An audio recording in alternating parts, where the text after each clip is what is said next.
At this period in the life of David, he is fleeing from Saul. He is living among the Philistines, but now the Philistines at Aphek are just about to fight against King Saul, and they ask David not to join them.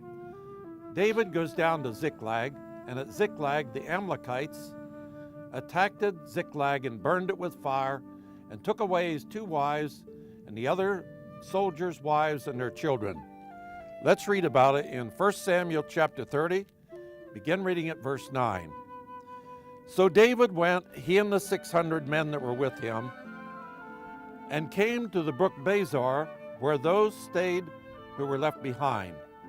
But David pursued, he and 400 men, for 200 stayed behind, who were so weary that they could not cross the brook Bezor. Then they found an Egyptian in the field and brought him to David, and they gave him bread and he ate, and they let him drink water. And they gave him a piece of cake of figs and 2 clusters of raisins.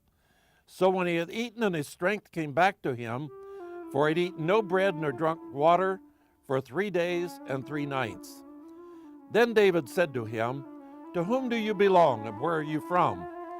And he said, "I am a young man from Egypt, servant of the Amalekite, and my master left me behind because 3 days ago I fell sick.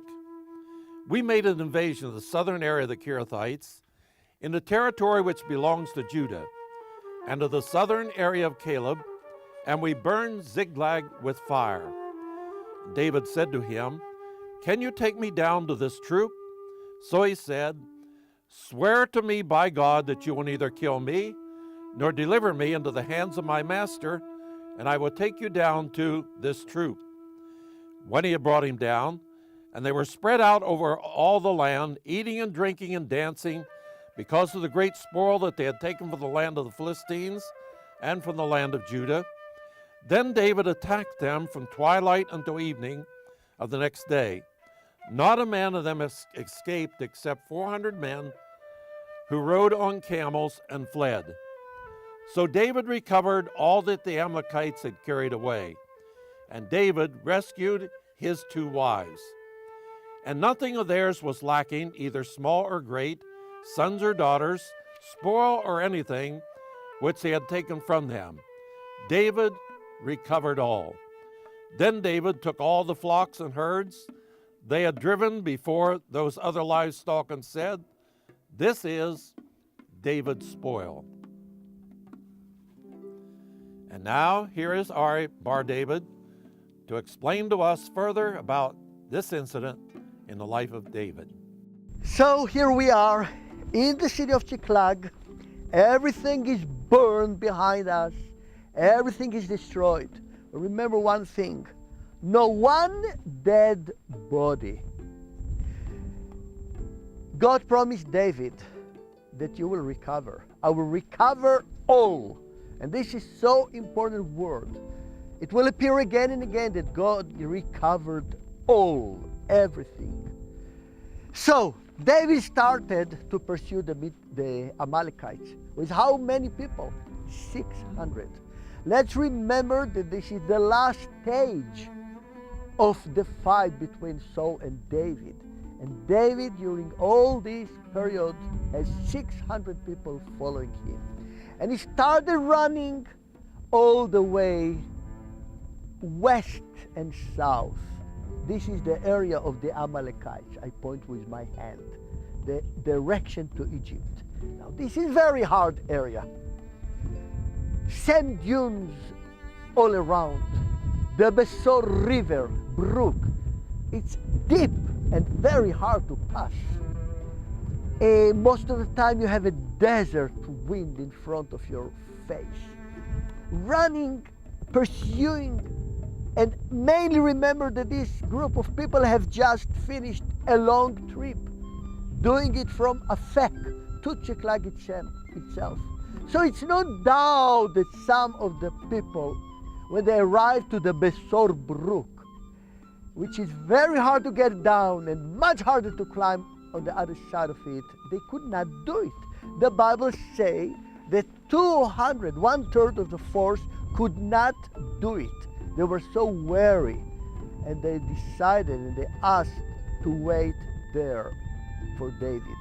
Now David didn't stop and start giving them speeches. Remember David, from the first fight against Goliath, he knew one principle. For God is not important if I have a sword or not, if I have a troop or not, if I have 600 or 400. For God is important that I will pursue the enemy. I think it's a great lesson for us. When God is telling us to pursue our enemy, don't look backward how many are behind you. Look forward. And if people are weary around you, let them be weary and rest. And we will see how David was standing on this principle. So we look at the text and we see very well that they continued and they pursued them, and they arrived to the place where they saw a little Egyptian, a young child. And when they met him, what was the first thing that David did? The first thing, he fed him. I want to remind us what he did him. He gave him something to eat, and then he gave him water to drink. He gave him a cake of figs, 2 clusters of raisins. Why it's so important? Why the Bible has to tell us these details? Food, water, cake, raisins. Look, I think the little details are making the real story. David's heart was so strong to help those who are weary. And it's not important if they are on his side or in the enemy camp. The moment you see somebody which is weary, you have to help him. The Bible says this principle: if you see your enemy thirst, give him water. If he's hungry, give him bread. David kept this rule with this Egyptian young boy. And only after he fed him. And the young man didn't eat and drink for 3 days and for 3 nights in this weather. And why? Because he was sick. So imagine how weary this man was. But David gave him, first of all, fed him. What a principle in our life. Always remember, when the Lord say, love your enemies, the meaning of this is love your enemy. And David showed us here what is the meaning. And then David continued. The young boy showed him the place where all these Amalekites camped and what they did. The 3 main things that people are doing in this situation: eating, drinking, not water, for sure not water, and dancing. What surprise they got when David attacked. How long? From the Negev. The Negev is the time of the most dark time of the night.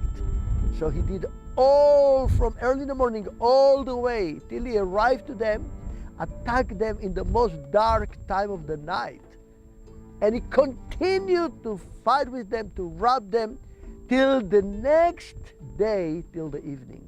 What a big lottery was there.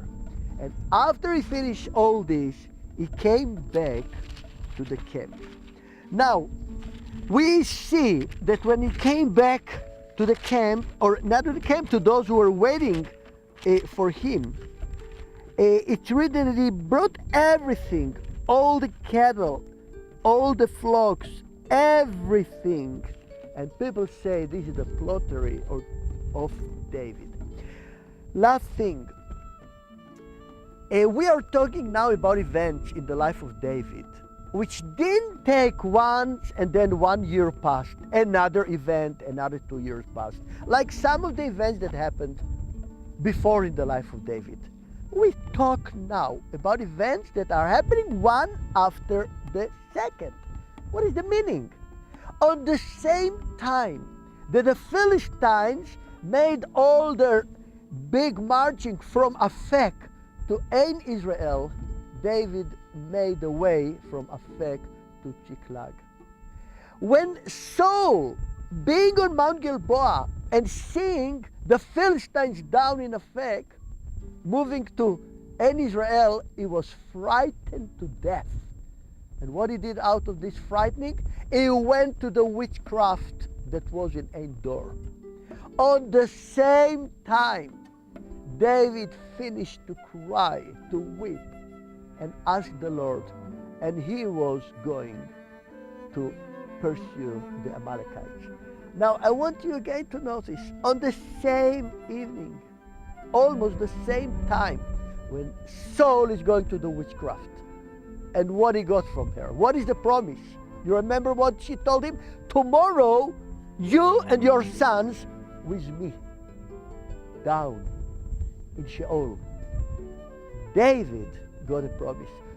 You go and pursue, but I will recover everything that you lost.